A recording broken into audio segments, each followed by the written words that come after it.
And very lastly, Ambassador.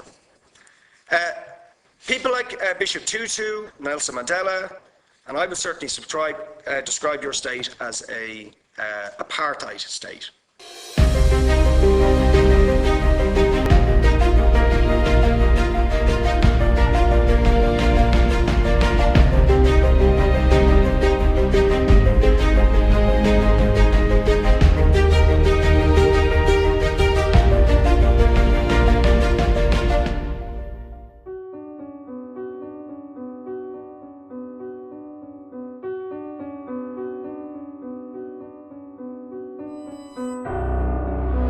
For example, if I was Jewish and had never stepped foot in Israel, I could claim citizenship there tomorrow.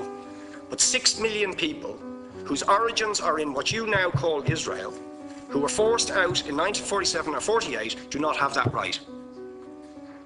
Isn't that part of the reason why the Palestinians are in dispute with Israelis?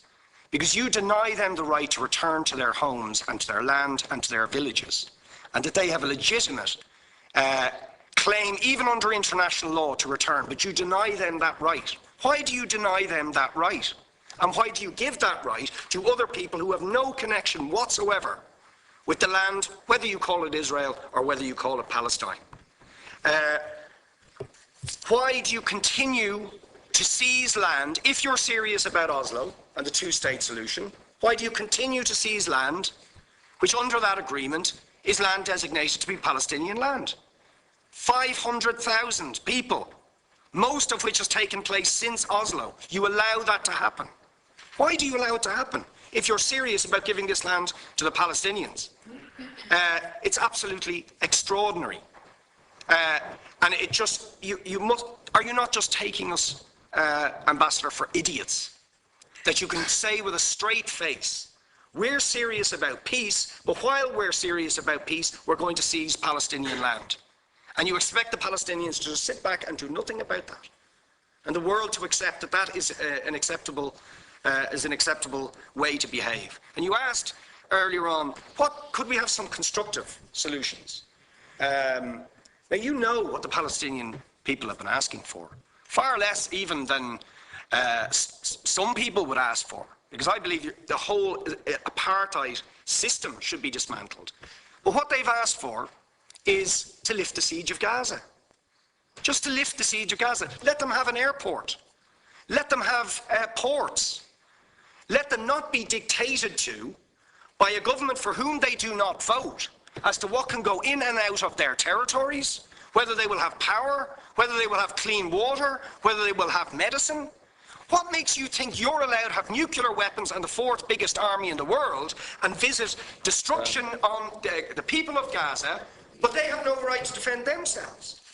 They have no territorial sovereignty over that land. Would you ask questions, please? How do you justify that? Yeah. All right. How do you justify those double standards? And very lastly, Ambassador. People like Bishop Tutu, Nelson Mandela, and I would certainly describe your state as a apartheid state, with different laws for people depending on their race or religion. Now, isn't that just the case that, for example, at checkpoints going into the West Bank, there's a channel if you're Israeli or European, and there's a channel if you're Arab? Just because you're Arab. If you came into Dáil Éireann and they stopped you and said, "Are you Jewish?" "Oh no, sorry, you can't come in through the same entrance as Irish people or European people because you're Jewish," you would call that racism and apartheid. But yet you practice that. You practice that with your checkpoints and your military barriers and your apartheid wall. How can you justify that? All right.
struggle for dignity. And every single one of us that is committed to dignity in Greenpoint has to be committed to dignity in Gaza. Every single one of us that wants justice in Whitestone needs to be fighting for justice in the West Bank. You might ask yourself, what can you do in New York City to make sure that our brothers, our sisters, our family beyond the binary in Palestine are safe and free and receive justice? You can put pressure on every single one of your elected officials. At the city council, at the state assembly, at the state senate, we have elected officials who are taking paid-for trips to Israel. They are going there paid for by your tax dollars. They show up to Israel Day parades and they say we stand in solidarity. We want to let them know that there are 3 letters that we have as an answer to what is happening in Palestine, and it's BDS.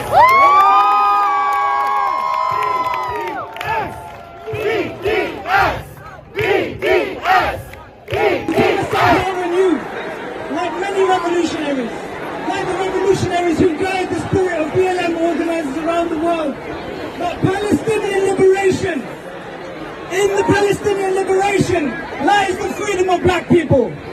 Our struggle for liberation is a global one. Our struggle for liberation is an interconnected one. But in resistance to Western imperialism, lies the seeds of a freer world.